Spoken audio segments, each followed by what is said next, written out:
নমস্কাৰ বন্ধুসকল, স্বাগতম জনাইছোঁ অন্য এটা ভিডিঅ'লৈ। আজি আমি আলোচনা কৰিম এনচিয়েণ্ট আছামৰ ৰুলিং ডাইনেষ্টিজৰ বিষয়ে। ইতিমধ্যে আমি অসমৰ এনচিয়েণ্ট আছামৰে যিখিনি লেজেণ্ডেৰী ডাইনেষ্টিজ আছিলে তাৰ বিষয়ে আলোচনা কৰিলোঁ, আৰু তাৰে কণ্টিনিউটিত আমি আজি ৰুলিং ডাইনেষ্টিজখিনি চাম।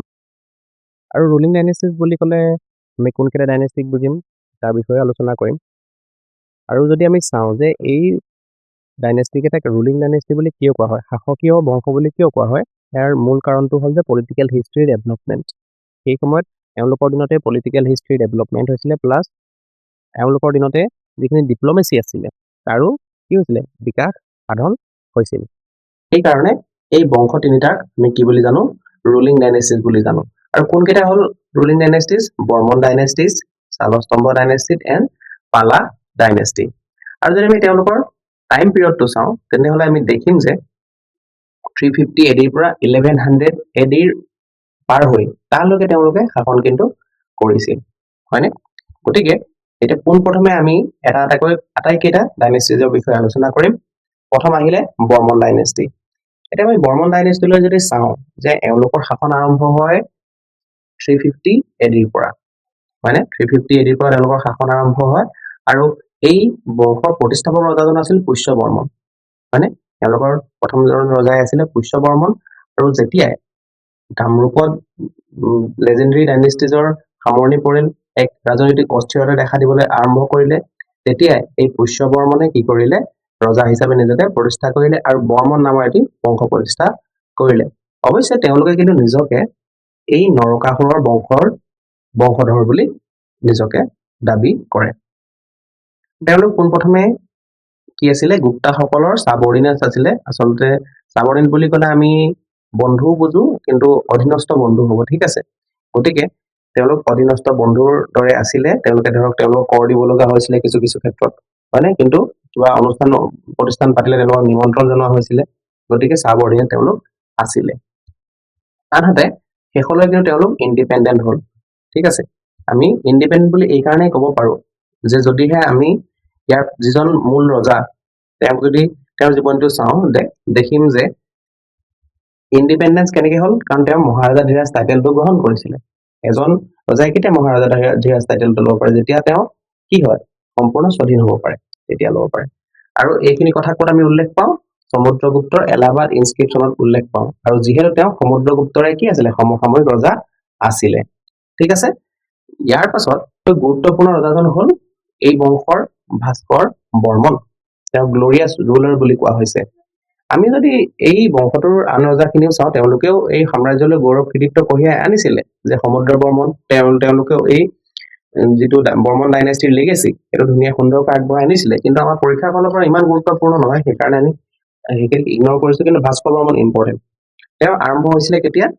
শাসন 594। আৰু এইখিনি গুৰুত্বপূৰ্ণ কথাটো কি যে প্ৰিলিমছ পইণ্ট অফ ভিউৰ পৰা এটা ইম্পৰ্টেণ্ট কুৱেশ্যন হৈ যায় যে ভাস্কৰাব্দ।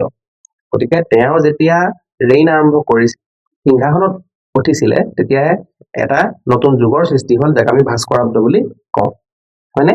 আৰু তেওঁৰ কেইটামান গুৰুত্বপূৰ্ণ আমি কৃতিত্ব যদি চাওঁ, তেনে দেখিম যে তেওঁ হৰ্ষবৰ্ধনৰ সৈতে এলায়েন্স কৰি পেলাই যি গৌড়ৰ শশাংক আছিলে তেওঁক ডিফিট কৰিছিলে, হয়নে? আৰু কৰ্ণসুবৰ্ণৰ পৰা কৰ্ণসুবৰ্ণ আছিলে গৌড়ৰ ৰাজধানী, তাৰ পৰা তেওঁ কি কৰিছিলে, এখন নিদানপুৰ লিপি জাৰি কৰিছিলে, সেই যে বিজয় চিৰস্মৰণীয় কৰি ৰাখিবলৈ, হয়নে? নিদানপুৰ কপাৰ প্লেট। তাৰপিছত যদি আমি চাওঁ যে তেওঁ দুখনকৈ ধৰ্মীয় সভা এটেণ্ড কৰিছিলে, কোনকেইখন? কনৌজৰ এছেম্বলি আৰু প্ৰয়াগৰ মহাসন্মেলন।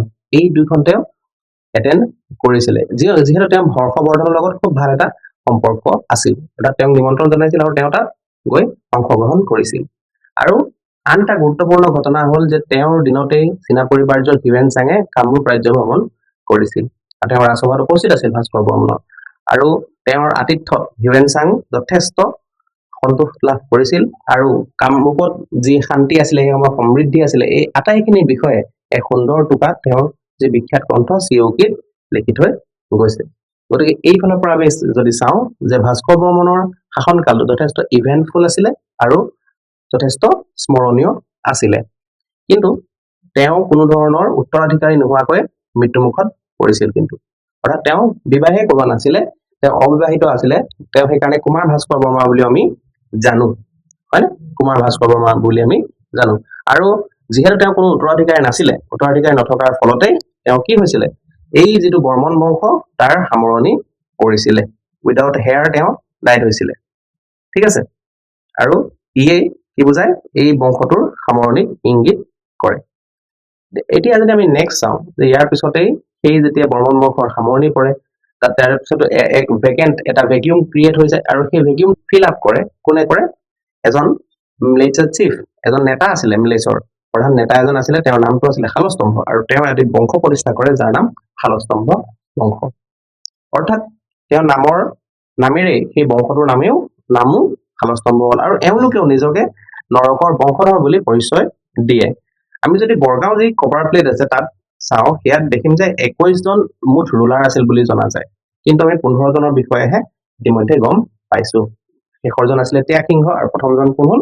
শালস্তম্ভ এতিয়া যদি আমি ইয়াৰ কি ৰুলাৰ্ছ খিনি চাওঁ যে ইম্পৰ্টেণ্ট ৰুলাৰ্ছ কোনখিনি যে প্ৰথমজন আহিলে হৰ্ষ বৰ্মন তাৰপিছত আহিলে হৰজাৰা বৰ্মন তাৰপিছত আহিলে বনমালা বৰ্মন আৰু তাৰ শেষৰজন ত্যাগ সিংহ ঠিক আছে আৰু আমি যদি হৰজৰা বৰ্মনৰ বিষয়ে চাওঁ তেওঁৰ আগৰ যিখিনি অৰ্থাৎ হৰ্ষ বৰ্মনৰ দিনলৈকে আমি বৰ বিশেষ এটা তেওঁলোকৰ বিষয়ে নাজানো হয়নে কাৰণ তেওঁ আমি দেখিছো যে শ্বৰ্ট ৰিভাইভেল পিৰিয়ডো শ্বৰ্ট আছিলে হয়নে কিন্তু তেওঁ যথেষ্ট পাৱাৰফুল ৰজা এজন আছিলে আমি বিশেষকৈ গম পাওঁ হৰজৰা বৰ্মনৰ বিষয়ে হয়নে আৰু যদি আমি চাওঁ যে এই ৰজাজন যথেষ্ট পাৱাৰফুল ৰজা আছিলে আৰু তেওঁ শাসনকাল গৌৰৱোজ্জ্বল শাসনকাল আছিলে হয়নে আৰু তেওঁ কি আছিলে তেওঁ নিজকে কিছুমান গ্ৰেণ্ড টাইটেল দি লৈছিলে সেইখিনি আমি চাব লাগিব কি মহাৰাজাধিৰাজ পৰমেশ্বৰ পৰম ভট্টাৰক এই অলংকাৰপূৰ্ণ উপাধি তেওঁ নিজকে দিছিলে আৰু তেওঁৰ ৰাজধানী আছিলে হৰপেশ্বৰ তাত এটা তেওঁ টেম্পল নিৰ্মাণ কৰিছিলে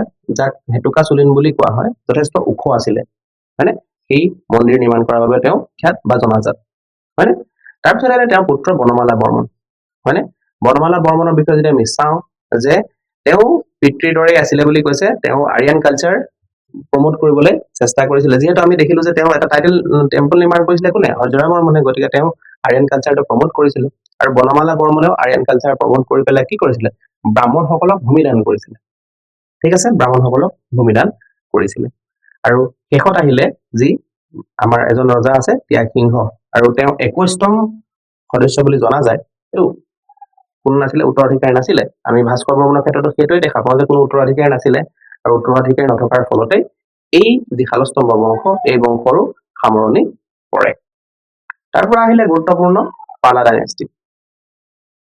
ডাইনেষ্টিৰ বিষয়ে আমি চাওঁ যে পাল বংশ কোনে প্ৰতিষ্ঠা কৰিছিলে ব্ৰহ্মপালে প্ৰতিষ্ঠা কৰিছিল আৰু তেওঁলোকে নিজকে নৰকাসুৰৰ বংশধৰ বুলি পৰিচয় দিয়ে আৰু এটা খুব গুৰুত্বপূৰ্ণ বিষয় যে এওঁলোকে নিজৰ নামৰ শেষত বৰ্মন শব্দটো যোগদান দিয়ে আৰু কি কাৰণে যোগদান দিয়ে তেওঁলোকে এই ৰুলিং যিখিনি ডাইনেষ্টি আগৰ আমি পাই আছো তেওঁলোকৰ যে কণ্টিনিউটিত তেওঁলোকে শাসন কৰিছে সেইটো বুজাবলৈ এই বৰ্মন শব্দটো নিজৰ নামৰ শেষত যোগ দিয়ে আৰু এওঁলোকেও নিজৰ কিংডম যথেষ্ট আগবঢ়াই বিস্তৃত কৰি নিছিলে এক্সপাণ্ড কৰিছিলে আৰু ষ্ট্ৰেংথেন কৰিছিল আৰু যদি আমি ৰজাখিনিৰ বিষয়ে চাওঁ কি ৰুলাৰ্ছ কোনখিনি যে প্ৰথম আমি যদি এজন চাওঁ সেইজন আছিলে ৰত্নপাল তেওঁ ৰত্নপালৰ বিষয়ে যদি আমি চাওঁ তেওঁ 3খন দান লিপি কিন্তু কি কৰিছিলে ইছ্যু কৰিছিলে সেইকেইখন হ'ল চৰাতবাৰী তাম্ৰলিপি বৰগাঁও তাম্ৰলিপি আৰু শুৱালকুছি তাম্ৰলিপি অৰ্থাৎ কপাৰ প্লেটছ আছিলে এইকেইখন হয় আৰু এওঁ নিজকে পৰমেশ্বৰ পৰম ভট্টাৰক আৰু মহাৰাজাধিৰাজ তেওঁলোক নিজকে আখ্যা দি লৈছিল এটা গুৰুত্বপূৰ্ণ কথা হ'ল যে কি সেই সময়ত গৌৰৱ আমি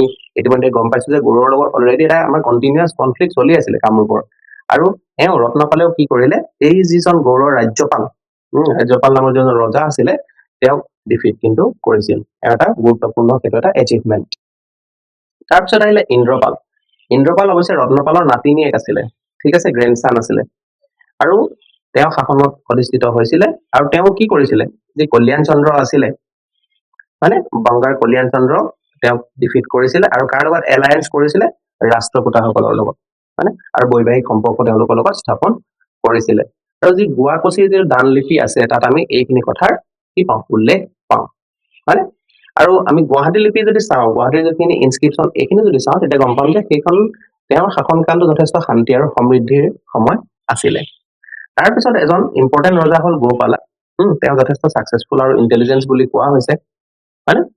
আৰু যদি আমি চাওঁ তেওঁ কাৰ পুত্ৰ আছিলে? ইন্দ্ৰপাল আৰু যি ৰাষ্ট্ৰকূটৰ ৰাজকন্যা ৰাজ্যদেৱীৰ দুয়োৰে সন্তান আছিল। খনামুখ কপাৰ প্লেট তেওঁৰ আছে, য'ত শুভংকৰ পতাকা নামৰ এখন দানলিপিও আমি তাত তেওঁৰ উল্লেখ পাওঁ। তেওঁ যে যথেষ্ট আকৰ্ষণীয় ব্যক্তিত্বৰ এজন ব্যক্তি আছিল তাৰ বিষয়ে আমি জানিব পাৰোঁ। তাৰপিছত আহিলে শেষৰ এজন ৰজা, তেওঁৰ নামটো কি? ধৰ্মপাল। ধৰ্মপালে যি তেওঁলোকৰ ৰাজ্যৰ যি হেৰুৱা গৰিমা সেয়া ঘূৰাই আনিবলৈ সক্ষম হৈছিল বুলি উল্লেখ আমি পাওঁ। হৈছে আৰু এইখিনি উল্লেখ আছে যি আমবেৰী ষ্টন ইনস্ক্ৰিপশ্যন তাত উল্লেখ আমি পাওঁ, হয়? গতিকে এইখিনি আছিলে পাল বংশৰ গুৰুত্বপূৰ্ণ ৰজা আৰু তেওঁলোকৰ যিখিনি এচিভমেণ্ট সেইখিনি। আমি যদি কওঁ যে এই ৰুলিং ডাইনেষ্টিজ কেইটা কিয় ইম্পৰ্টেণ্ট, আমাৰ এক্সাম পাৰ্চপেক্টিভৰ পৰাটো ইম্পৰ্টেণ্টে, কিন্তু আমি এনচিয়েণ্ট আছামৰ বিষয়ে জানিবলৈ হ'লে সেই সময়ৰ সমাজ ব্যৱস্থা, সেই সময়ৰ পলিটিকেল হিষ্ট্ৰী, এই আটাইখিনি জানিবলৈ হ'লে কিন্তু এই ডাইনেষ্টি কেইটা বা এই ৰজাসমূহৰ বিষয়ে আমি জনাটো আটাইতকৈ গুৰুত্বপূৰ্ণ, হয় নাই? তেওঁলোকৰ কিদৰে ডিপ্ল'মেচি আছিলে, ৰিলিজিয়াছ হাৰমনি কেনেদৰে, ধৰ্মক তেওঁলোকে প্ৰাধান্য দিছিলে, ৰাজনীতিত প্ৰাধান্য দিছিলে, ওচৰৰ যি আশে পাশে থকা ৰাজ্য আছিলে তাৰ লগত তেওঁলোকে সুখাদ্যপূৰ্ণ সম্পৰ্ক গঢ়ি তুলিছিলে, হয়? আৰু এইখিনি আমি তেওঁলোকৰ কি কপাৰ যিখিনি প্লেটছ আছে, ষ্টন ইনস্ক্ৰিপশ্যন আছে তাৰ সেইখিনি অধ্যয়ন কৰিলে আমি জানিব পাৰোঁ। গতিকে এইটোৱে আছিলে আজিৰ আলোচনাৰ বিষয়, মূল বিষয়টো ইমানেই। গতিকে ইমানখিনি আমি আলোচনা কৰি আজিৰ ভিডিঅ'টো সামৰিছোঁ। ধন্যবাদ।